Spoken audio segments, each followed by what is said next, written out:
Assalamualaikum warahmatullahi wabarakatuh. Perkenalkan, nama saya Amira Nurul Iza. Saya dari kelas 3 Agribisnis Hortikultura 1, NIREM 0305190039. Di sini saya akan melanjutkan menjelaskan tentang perhitungan biaya investasi.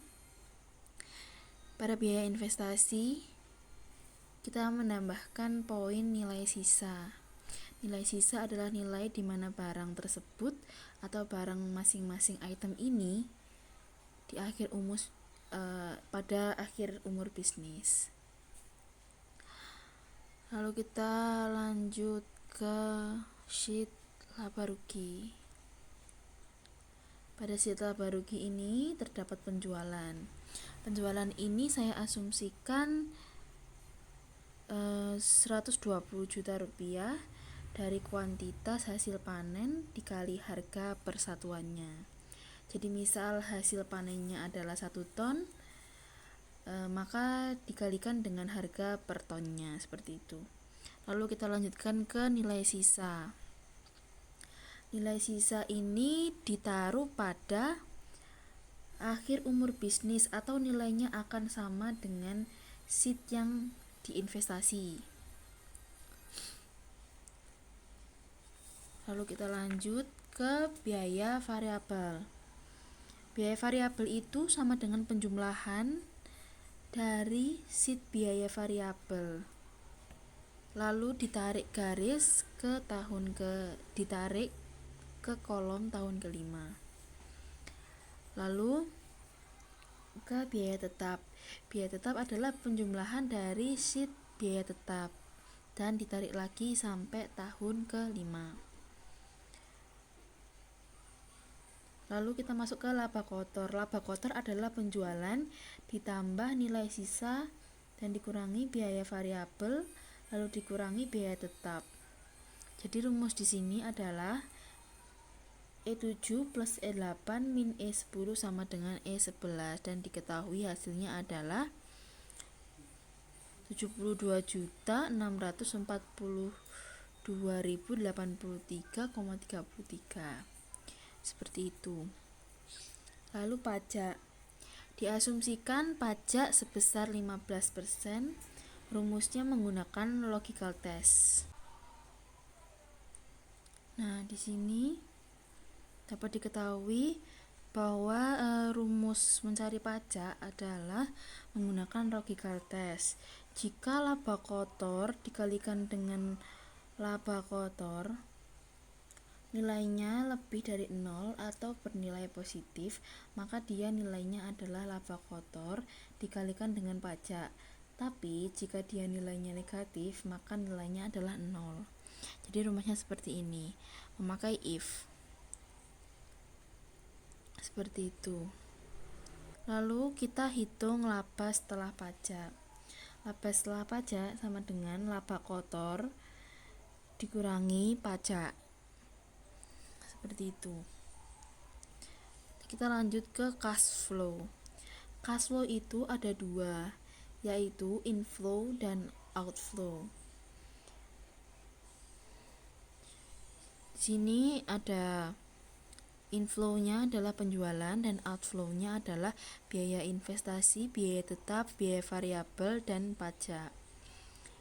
Lalu pada penjualan itu sama dengan sheet laba rugi.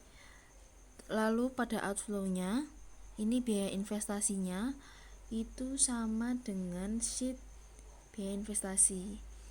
Lalu biaya tetapnya sama dengan sheet biaya tetap.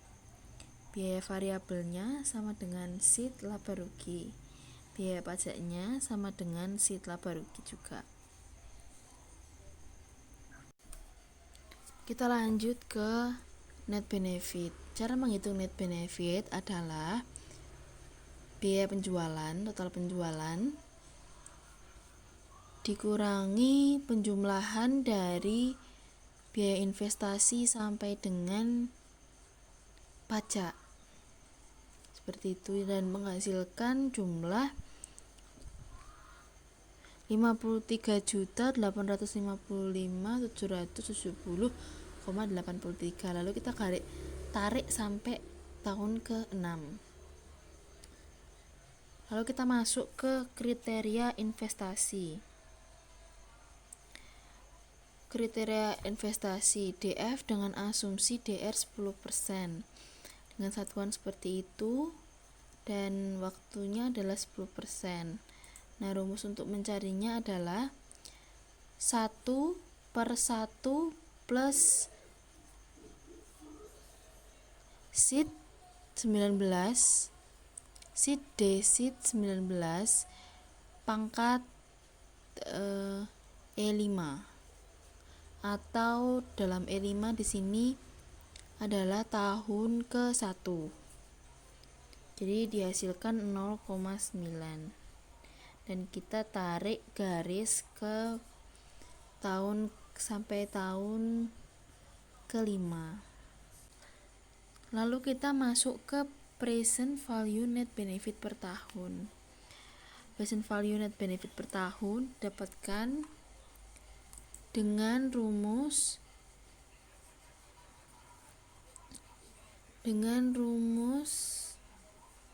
DF dikali DF tahun pertama dikali dengan net benefit tahun pertama juga,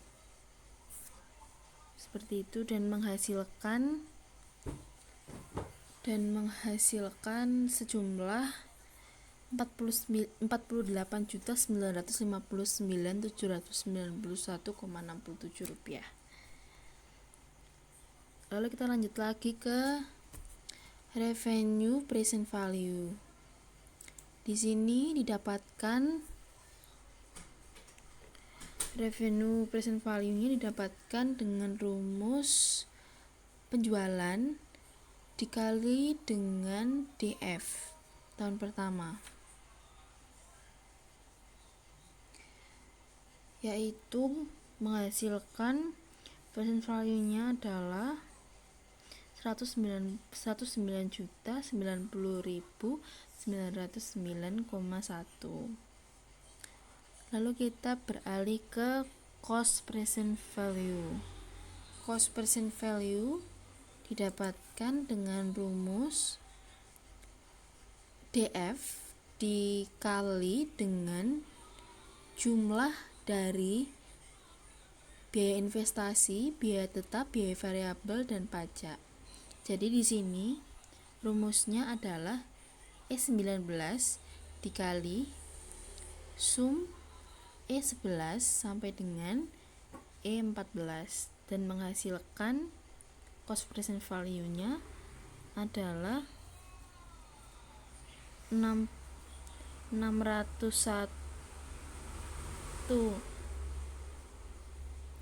dan menghasilkan cost present value-nya adalah seperti ini. Lalu kita lanjut ke kriteria investasi. Kriteria investasi terdiri dari gross BC, net BC, IRR, NPV, payback period, total biaya investasi, dan kumulatif PV per tahun. Kriteria investasinya pertama adalah gross BC. Gross BC didapatkan dari penjumlahan antara revenue present value dari tahun pertama sampai tahun ke-5 dan dibagi dengan penjumlahan dari cost present value dari tahun pertama sampai tahun ke-5. Jadi menghasilkan gross BC-nya adalah 1,9905186. Seperti itu. Dan kita lanjut ke net BC. Net BC cara menghitungnya adalah penjumlahan dari present value net benefit per tahun yang tahun kedua sampai dengan tahun ke-5, lalu dibagi dengan present value net benefit per tahunnya yang tahun pertama. Jadi di sini rumusnya adalah sama dengan sum F20 sampai dengan I20 dibagi E20. Jadi menghasilkan minus 3, 6, 2, 3, 5, 9, 53994. Lalu kita akan menghitung IRR. IRR itu didapatkan dari rumus sama dengan IRR E20 sampai dengan I20. Jadi IRR akan diakumulasikan seperti itu dan menghasilkan 89%. Lalu kita menghitung NPV, net atau net present value. Net present value itu didapatkan dengan rumus penjumlahan dari present value net benefit per tahun dari mulai tahun pertama hingga tahun kelima. Jadi didapatkan rumus sama dengan sum E20 sampai dengan I20 seperti itu. Nah, yang selanjutnya adalah perhitungan payback period. Payback period itu syaratnya harus menghitung total biaya investasi dan kumulatif PV per tahun dahulu. Jadi kita hitung total biaya investasi dulu. Caranya adalah menjumlahkan biaya investasi tersebut dari mulai tahun pertama sampai tahun kelima.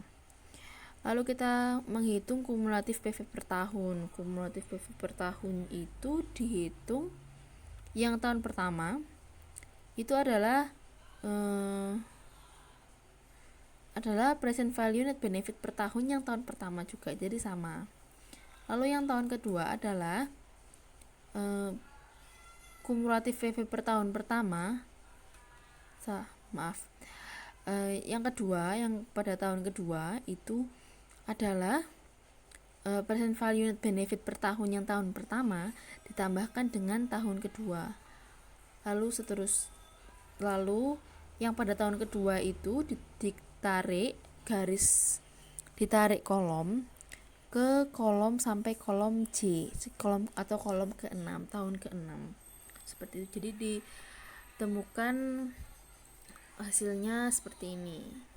Payback period itu dihitung dengan rumus sama dengan I5 dalam kurung E31. E31 adalah total biaya investasi dikurangi I32. I32 adalah kumulatif PV per tahun ke-5. Lalu dibagi J32. J32 adalah kumulatif PV per tahun yang tahun ke-6 dikurangi I32. I32 adalah kumulatif PV per tahun yang tahun ke-5. Kesimpulannya adalah bisnis tidak layak dilakukan karena payback period itu lebih dari umur bisnis itu sendiri. Karena umur bisnis ini adalah 5 tahun dan payback periodnya adalah 7,12 sekian. Seperti itu. Sekian dari penjelasan saya. Bila ada salah, saya mohon maaf. Wassalamualaikum warahmatullahi wabarakatuh.